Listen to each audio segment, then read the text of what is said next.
Lamu imeadhimisha hatua kubwa ya kihistoria ya kitamaduni baada ya kuzinduliwa kwa vitabu vya kwanza kabisa vilivyoandikwa kwa lugha ya Kibajuni. Hatua hiyo inaaminika kuchangia pakubwa kuhifadhi na kufufua lugha ya Kibajuni ambayo imo hatarini kutoweka.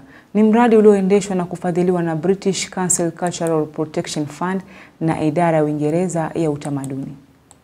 Jamii ya Wabajuni kutoka kisiwa cha Lamu wameadhimisha hatua kubwa ya kihistoria ya kitamaduni baada ya kuzindua vitabu vilivyoandikwa kwa lugha ya Kibajuni. Ni kwamba mradi huu pia umewafundisha vijana wa Kibajuni namna ya kukusanya utamaduni wao kupitia mfumo wa dijitali na kufanya uhariri. Wanafanya uhariri na kuweza kutumia mifumo ya kidijitali kujitajirisha na kupata ajira. Kwa mara ya kwanza tuna kitabu kilichoandikwa kwa Kibajuni katika mashairi ya Kibajuni. Kwa mashairi ya Kibajuni yanapatikana kwa mara ya kwanza katika historia ya Wabajuni na kuweza kutunga kuhusu mambo ya mazingira, mambo ya mahusiano ya watu, siasa, historia ya Wabajuni, na mashairi haya yatakuwa muhimu sana kutumika katika shule za Wabajuni.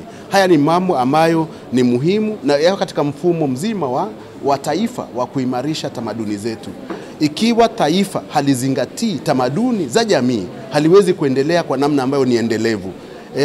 Maendeleo endelevu yanapatikana pale ambapo jamii zinahusishwa katika maendeleo hayo. Na kwa hivyo Wabajuni kuhusishwa katika maendeleo kupitia utamaduni wao ni kitu ambacho kinaweza kudumu zaidi, kitakuwa imara zaidi na kitakuwa ni mchango mkubwa katika uchumi wa Wabajuni. Kuchapishwa kwa vitabu hivyo kunawakilisha hatua ya mageuzi kwa jamii ya Wabajuni, huku ikichangia kuhifadhi na kufufua lugha ya Kibajuni. Leo tumewezekana tukabadili baada ya kupotea ili kabila letu, Mungu akatujalia tukapata wadhamini kutoka British ambao wamekuja hapa wakishirikiana na Twaweza pamoja na Shungwaya pamoja na Swahili Resource. Tunavyozungumza sahihi, Mungu akipenda, kuanzia mwakani vitabu vitaanza kusomeshwa ndani ya madarasa yote ya shule za Kibajuni. Mradi huo na ambao unafadhiliwa na British Council Cultural Protection Fund na mashirika mengine ya serikali unanuia kuona kwamba vitabu na lugha hiyo inafunzwa madarasani. Katika utamaduni ama culture ya kila jamii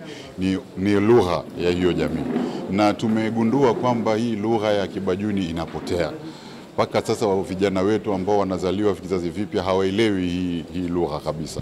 Sasa ndio tukakuwa na huu mpango ambao umefadhiliwa na British Council pamoja na Twaweza pamoja na Shungwaya, ili vipi tutawaelimisha vijana wetu wasiweze kupoteza kuelewa hii lugha yao ya Kibajuni, na ndio tuweze strengthen ama kuwezesha na kuifanya ikuwe na nguvu hii culture yetu ya Kibajuni.